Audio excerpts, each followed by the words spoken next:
We're obsessed with longevity right now. From Silicon Valley executives injecting themselves with experimental peptides to biohackers tracking dozens of biomarkers, it seems everyone is chasing the promise of extended lifespan and health span. But what if the most evidence-backed longevity practices aren't the complex, expensive interventions dominating headlines, but simpler habits that almost anyone can implement? And what happens when a skeptical health journalist, that's me, decides to test 3 of these science-supported practices for just 1 week? Before I share my experience, let me be clear about something. 1 week isn't enough time to meaningfully impact longevity. The habits I tested are backed by long-term research, often spanning decades, showing associations with extended lifespan and reduced age-related disease. My week-long experiment wasn't about proving these effects. It was about experiencing the immediate impacts of these practices and assessing their practicality for everyday life. Could someone with a busy schedule, moderate health knowledge, and no particular biohacking tendencies actually implement these habits consistently? To make this experiment meaningful, I needed to select practices with strong scientific support. After consulting with researchers from longevity centers at Harvard, Stanford, and the Buck Institute for Research on Aging, I identified 3 habits that consistently emerged in the literature as having substantial evidence for longevity impact. Just as importantly, these practices required no special equipment, supplements, or medical supervision, making them accessible to almost anyone. The 3 longevity-promoting habits I selected were time-restricted eating, consuming all calories within an 8-hour window, daily Zone 2 cardio, 30 minutes of moderate intensity exercise, cold exposure, 3-minute cold shower, or immersion. Each of these practices has distinct physiological effects supported by research from respected institutions. Time-restricted eating activates cellular cleanup processes, autophagy, and improves metabolic flexibility. Zone 2 cardio enhances mitochondrial efficiency and cardiovascular function, and cold exposure triggers hormetic stress responses that improve cellular resilience. Together, they address multiple hallmarks of aging through very different mechanisms. To establish a baseline before beginning my experiment, I tracked several metrics: morning resting heart rate variability, HRV, fasting glucose, subjective energy levels, scale 1 to 10, sleep quality via tracking ring, and a basic metabolic panel through my primary care physician. While these measurements wouldn't capture long-term longevity changes, they could reveal short-term physiological responses to the interventions. Day 1 of my experiment started with the first longevity habit, time-restricted eating. I established an eating window from 11 a.m. to 7 p.m., meaning a 16-hour daily fast. This schedule was selected based on research from Dr. Sachin Panda's lab at the Salk Institute, which has demonstrated significant metabolic benefits with this specific timing protocol. Unlike more extreme fasting approaches, this schedule doesn't typically cause significant hunger or energy disruption once adapted, making it more sustainable for daily life. My first day implementing time-restricted eating was surprisingly challenging, though not for the reasons I expected. The morning fast was relatively easy. Black coffee and water kept hunger at bay until my first meal at 11 a.m. The difficult part came in the evening as I realized just how often I mindlessly snacked after dinner. Having a firm 7 p.m. cutoff made me acutely aware of my unconscious eating patterns. By 9 p.m., I found myself automatically reaching for food while watching TV, a habit I hadn't fully appreciated until it was restricted. The first morning of Zone 2 cardio revealed another insight. Most people, including myself, don't actually know what Zone 2 exercise feels like. This specific intensity, where you're working at about 60 to 70% of your maximum heart rate, feels deceptively easy in the moment. You should be able to maintain a conversation without gasping for breath, yet many people push themselves much harder, missing the specific mitochondrial benefits that come from this particular intensity. Using a heart rate monitor, I maintained a proper Zone 2 level on a simple 30-minute neighborhood walk, confirming Dr. Peter Attia's frequent observation that Zone 2 doesn't require intense exercise, just precise intensity. Day 1's cold exposure proved to be the most immediately challenging intervention. Following protocols from Dr. Susanna Soberg's research on brown adipose tissue activation, I ended my normal shower with 3 minutes of cold water. The physiological response was dramatic: immediate gasping, muscle tension, and an overwhelming urge to escape. However, by focusing on controlled breathing, 6-second inhales, 6-second exhales, I was able to remain under the cold water for the full 3 minutes. The aftermath was surprising: an immediate sensation of alertness, reduced muscle soreness from the previous day's workout, and a lingering feeling of accomplishment that extended for hours afterward. By day 3 of the experiment, some interesting patterns emerged. The time-restricted eating had become notably easier, with morning hunger diminishing significantly. This aligns with research showing that ghrelin, the hunger hormone, typically adjusts its secretion pattern to match consistent eating schedules within 2 to 3 days.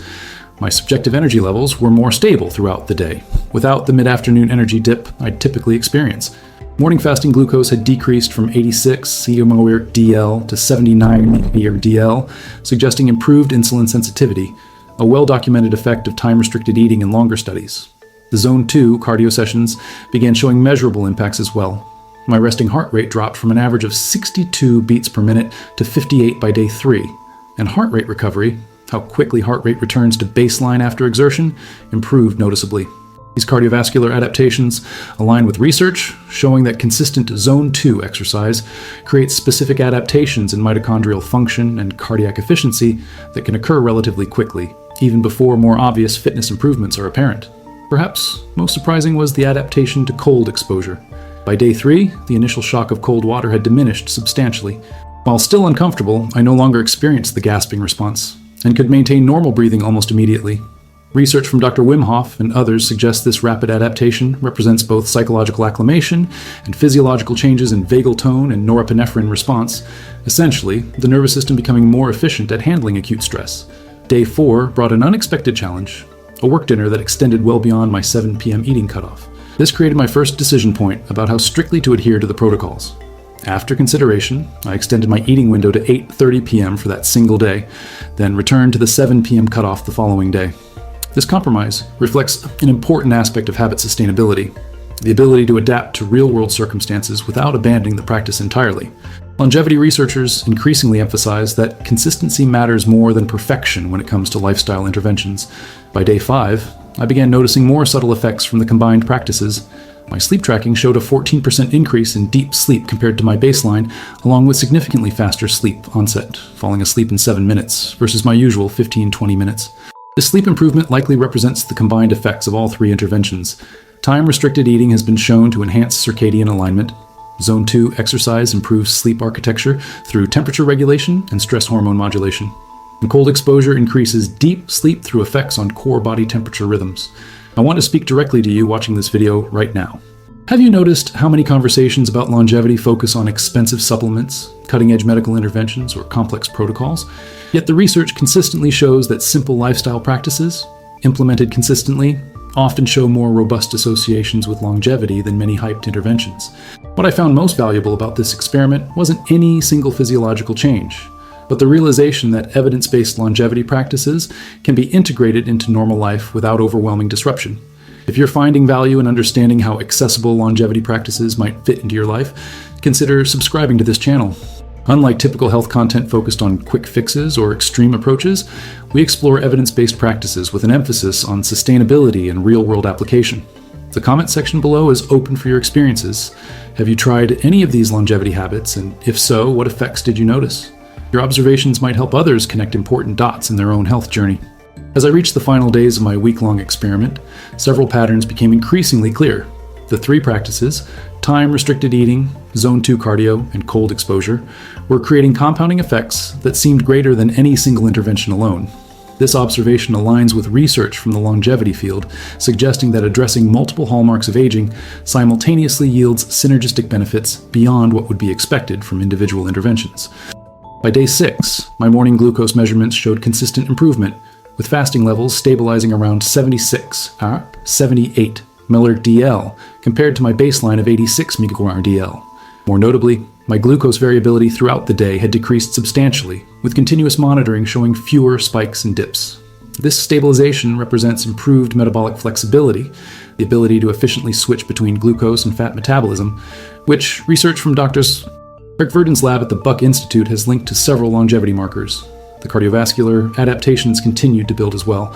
My resting heart rate settled at 56-57 beats per minute, a significant reduction from my baseline of 62. More impressively, my heart rate variability, HRV, a measure of autonomic nervous system balance and overall resilience, increased from an average of 48 milliseconds to 64 milliseconds. This 33% improvement in HRV within a week exceeded my expectations and suggests meaningful enhancement in stress adaptation capacity, a key component of longevity. One unexpected benefit emerged around inflammatory response. Prior to the experiment, I had been experiencing minor but persistent knee discomfort from an old running injury. By day 6, this discomfort had noticeably diminished. While anecdotal, this observation aligns with research showing that all 3 practices, fasting, Zone 2 exercise, and cold exposure, modulate inflammatory pathways, potentially creating a combined anti-inflammatory effect greater than any single intervention. The cold exposure practice evolved in an interesting way throughout the week. What began as a dreaded 3-minute ordeal transformed into something I almost looked forward to by day 6. The initial shock response continued to diminish, and I began experiencing what researchers in the field describe as the hormetic zone, where the stress is sufficient to trigger adaptive responses, but not overwhelming enough to cause harm. The post-exposure sensation of alertness, mood elevation, and physical invigoration became more pronounced and longer lasting. Beyond the physiological measurements, I noticed subtle but meaningful changes in daily mental function. My ability to maintain focused attention during demanding work tasks improved, with less distraction and mind wandering. This aligns with research from Dr. Mark Mattson at Johns Hopkins University, showing that both fasting and hormetic stressors like cold exposure can enhance brain-derived neurotrophic factor, BDNF, a protein that supports neural function and cognitive performance. As the experiment concluded on day 7, I conducted final measurements of all tracked metrics and reflected on the overall experience. Beyond the quantifiable changes, perhaps the most significant insight was how manageable these evidence-based practices proved to be. What had initially seemed like challenging interventions had, within just 1 week, begun to integrate into my daily routine with decreasing friction. The time-restricted eating, which required the most significant lifestyle adjustment, had become almost automatic by week's end. Morning hunger had diminished substantially, and the evening cutoff had reset my awareness around nighttime eating habits. Even more valuable was the realization that occasional flexibility, like the one dinner that extended beyond my eating window, didn't diminish the overall benefits or disrupt the practice. The Zone 2 cardio sessions evolved from a targeted intervention to something I genuinely enjoyed. By maintaining the proper intensity, intense enough for training effects but gentle enough to be sustainable, these sessions became opportunities for both physical conditioning and mental decompression. The precision of this approach contrasts sharply with the no pain, no gain exercise mentality that often leads to inconsistency or injury. Perhaps most surprisingly, the cold exposure practice, initially the most physically challenging, became the habit I most looked forward to continuing beyond the experiment. The immediate physiological and psychological effects were so noticeable that the short-term benefits outweighed the momentary discomfort, creating a natural reinforcement loop that supported adherence. To assess the practical sustainability of these habits beyond my experimental week, I sought input from practitioners who had maintained these same practices long-term. Their insights revealed important nuances about successful implementation. Dr. Tara Swart, neuroscientist and former psychiatrist, emphasized the importance of contextual adaptation, adjusting the timing and parameters of these practices to accommodate travel, illness, or unusual stress rather than abandoning them completely during disruptions. Equally valuable was perspective from Dr. Molly Maloof, who specializes in health optimization, regarding the psychological dimensions of these practices. She highlighted how reframing these habits as positive choices rather than restrictive obligations transforms their sustainability. For example, viewing time-restricted eating as circadian alignment rather than fasting shifts the mental model from deprivation to optimization. What about continuing these practices beyond the 1-week experiment? After considering the evidence and my personal experience, I decided to maintain all 3 habits with specific modifications for long-term sustainability. For time-restricted eating, I adopted a more flexible approach, maintaining an 8-hour eating window 5 to 6 days per week, with occasional expanded windows for social events. This pattern is supported by research suggesting that consistency matters more than perfection, with significant benefits maintained even with periodic flexibility. For Zone 2 cardio, I committed to 3 30-minute sessions weekly, supplemented with higher intensity exercise on other days. This pattern aligns with research from Dr. Martin Gibala at McMaster University, showing complementary benefits from combining moderate, steady-state exercise with higher intensity interval training. The key insight is that Zone 2 cardio isn't meant to replace all other exercise forms, but to ensure this specific intensity is regularly included for its unique mitochondrial benefits. The cold exposure practice warranted the most significant adaptation for long-term implementation.